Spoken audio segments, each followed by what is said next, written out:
अदानी जी की shell companies हैं। अदानी जी की शेल कंपनीज हैं, उसमें 20,000 करोड़ रुपया किसी ने इन्वेस्ट किया। अदानी जी का पैसा नहीं है, अदानी जी का इंफ्रास्ट्रक्चर बिजनेस है, पैसा किसी और का है। सवाल यह है, ये जो 20,000 करोड़ रुपए हैं, किसके हैं? यह सवाल मैंने पूछा। मैंने पार्लियामेंट हाउस में प्रूफ देके, जो मीडिया रिपोर्ट से मैंने निकाला,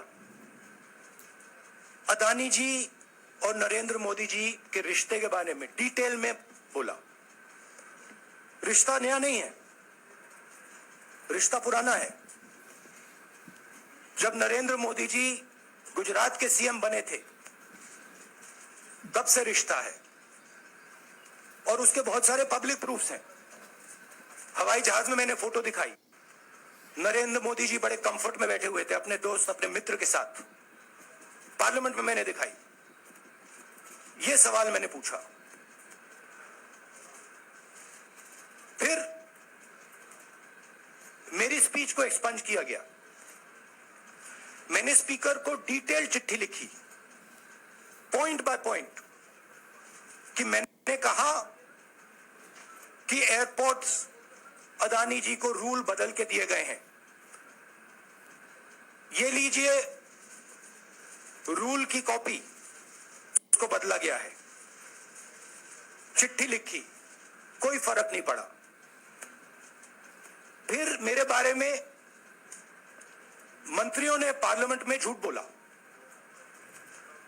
कि मैंने विदेशी ताकतों से मदद मांगी। मैं ऐसी कोई बात नहीं की है। मैंने कहा स्पीकर से, मैंने जाके कहा, स्पीकर सर, पार्लियामेंट का नियम है कि अगर किसी मेंबर पर कोई एक्यूजेशन लगाता है तो उस मेंबर को जवाब देने का हक होता है। मैंने एक चिट्ठी लिखी, उस चिट्ठी का जवाब नहीं आया। दूसरी चिट्ठी लिखी, उस चिट्ठी का जवाब नहीं आया।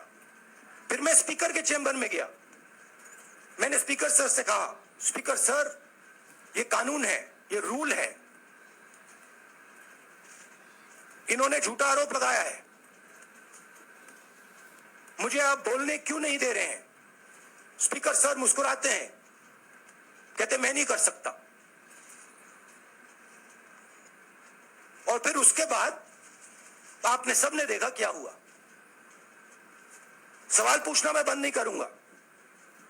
नरेंद्र मोदी जी का अदानी के साथ क्या रिश्ता है और 20,000 करोड़ रुपए किसके हैं, मैं पूछता जाऊंगा। मुझे कोई डर नहीं लगता इन लोगों से। और अगर ये सोचें कि मुझे डिस्क्वालीफाई करके, धमका के, जेल में डाल के मुझे बंद कर सकते, नहीं, मेरी वो हिस्ट्री नहीं है। मैं हिंदुस्तान के लोकतंत्र के लिए लड़ रहा हूं और मैं हिंदुस्तान के लोकतंत्र के लिए लड़ता रहूंगा।